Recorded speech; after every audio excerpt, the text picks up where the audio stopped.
Tell us, how promising do you think and also significant is this prisoner exchange today? It's certainly significant, but as your report just showed, we have been here before. Prisoner swaps are considered confidence building measures. They're incredibly important, but in the past, they haven't really led to anything approaching peace.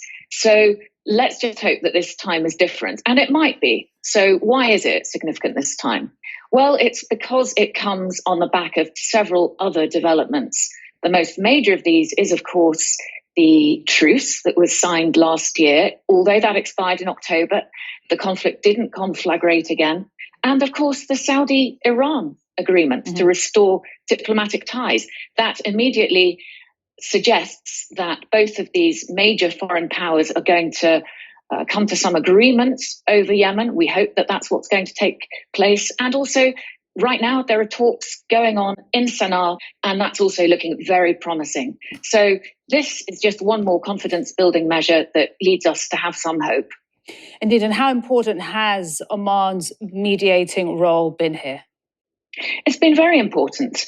Oman did not join the Saudi-led coalition despite much pressure, so it has remained neutral in this conflict, and that means that it's been able to keep channels open to both sides, and that now is paying off because Oman has been working steadily behind the scenes for years now.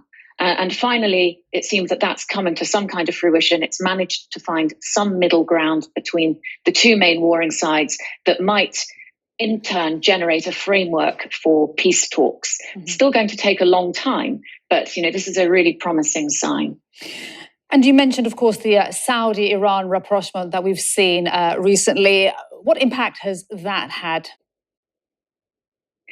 Well, it is likely that part of that rapprochement, we don't exactly know what's in it, is that they will come to some kind of agreement to remove their support from the various militias they've been backing in Yemen. And the only thing is that, of course, there are many warring sides in Yemen, and it was originally a domestically generated war. And so ultimately, even with the removal of Saudi and Iranian help to the sides in Yemen, those sides still need to resolve their differences.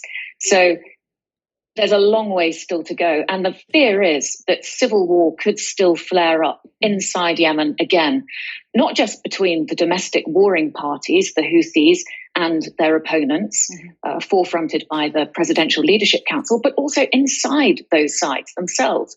Because even if their leaders agree that they want to get into some kind of peace framework, it's unclear how much control they have over the factions inside each of those umbrella groups.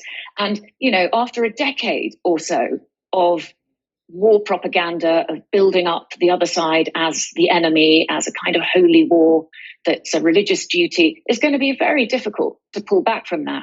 What will be needed is a framework that can be genuinely inclusive, that can encompass all of the conflict actors, and that has some models of representation that are genuinely transparent and robust, and that they focus on building institutions and not individuals.